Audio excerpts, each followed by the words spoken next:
Hello and अस्सलाम वालेकुम। Welcome to my channel. मैं आपकी खिदमत में फिर हाज़िर हूँ और एक ट्यूटोरियल लेकर आई हूँ आइज़ का। इस बार मैं ये आई ट्यूटोरियल कर रही हूँ silicon based I practice board के ऊपर। तो मैं बिगनर्स को सजेस्ट करूँगी कि जो सीख रही हैं और जो सीखना चाहती हैं और उनके पास प्रैक्टिस के लिए कोई मॉडल नहीं है तो वो ये प्रैक्टिस बोर्ड परचेज़ करके इसके ऊपर भी प्रैक्टिस कर सकती हैं। अच्छा, मैंने लास्ट टाइम जो है इसी के ऊपर मैंने आपको आइज़ के मुख्तलिफ़ कॉर्नर्स वगैरह के बारे में बताया था।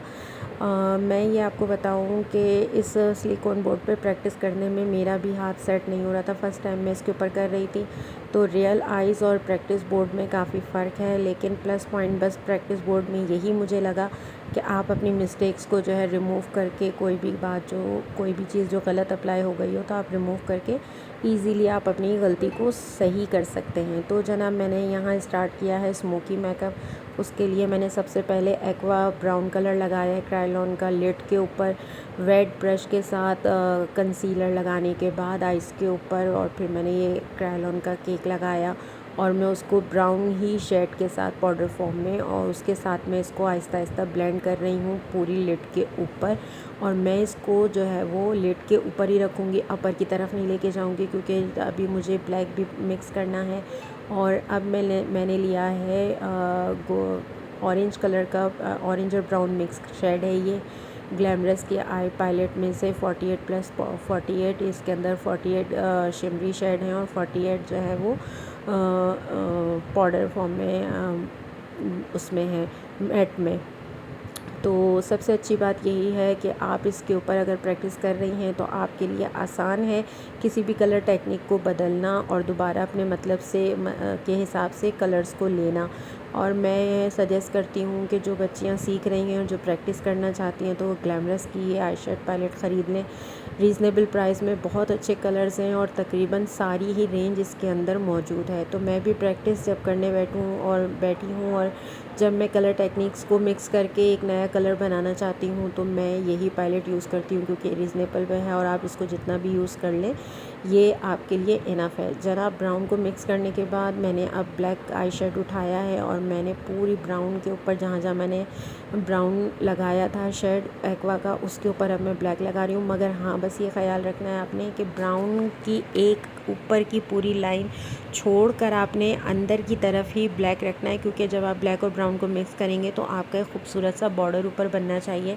एक शेड दूसरे शेड में से निकलता हुआ महसूस होना चाहिए। अच्छा, सिलिकॉन बेस पे मैं आपको एक बात बताऊं, जो मुझे इसके अंदर लगा वो सबसे जो एक चीज़ ख़राब लगी वो ये कि जो इन्होंने आँखों का जो हिस्सा दिया है जिस पे मेकअप के लिए वो एरिया काफ़ी बड़ा है, फ्री स्पेस है, जबकि ओरिजिनल आइज़ के ऊपर आपको इतना जो है वो स्पेस नहीं मिलता है आईब्रो और आँखों के बीच में।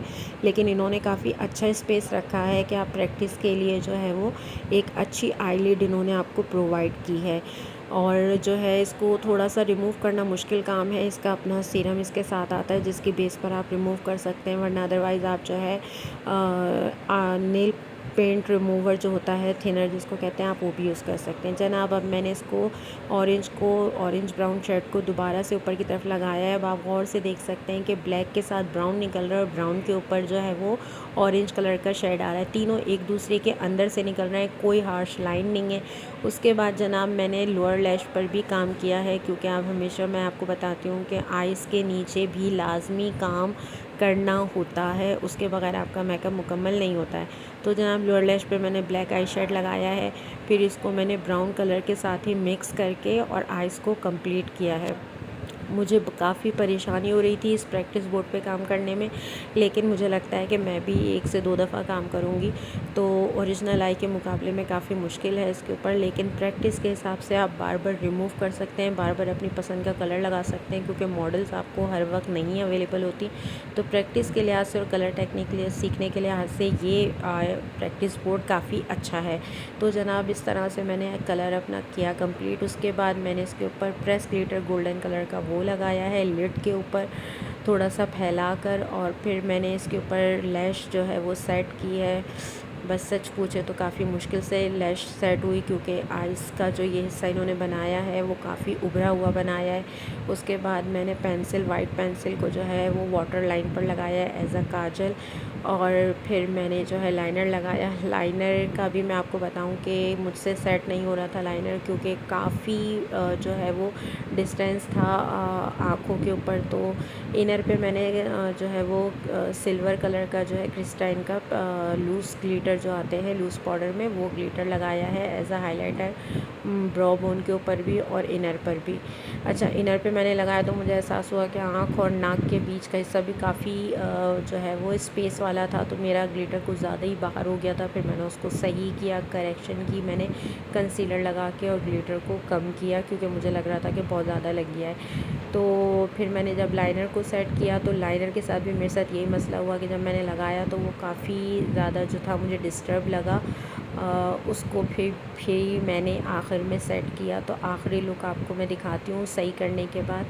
मेरे चैनल को लाइक कीजिए और मेरी वीडियोस को जो है लाइक कीजिए और मुझे ज़रूर बताइएगा कि आपको ये लुक कैसा लगा, और मेरे साथ मज़ीद सीखने की प्रोसेस में साथ रहिएगा मेरे।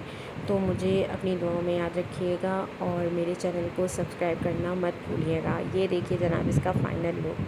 थैंक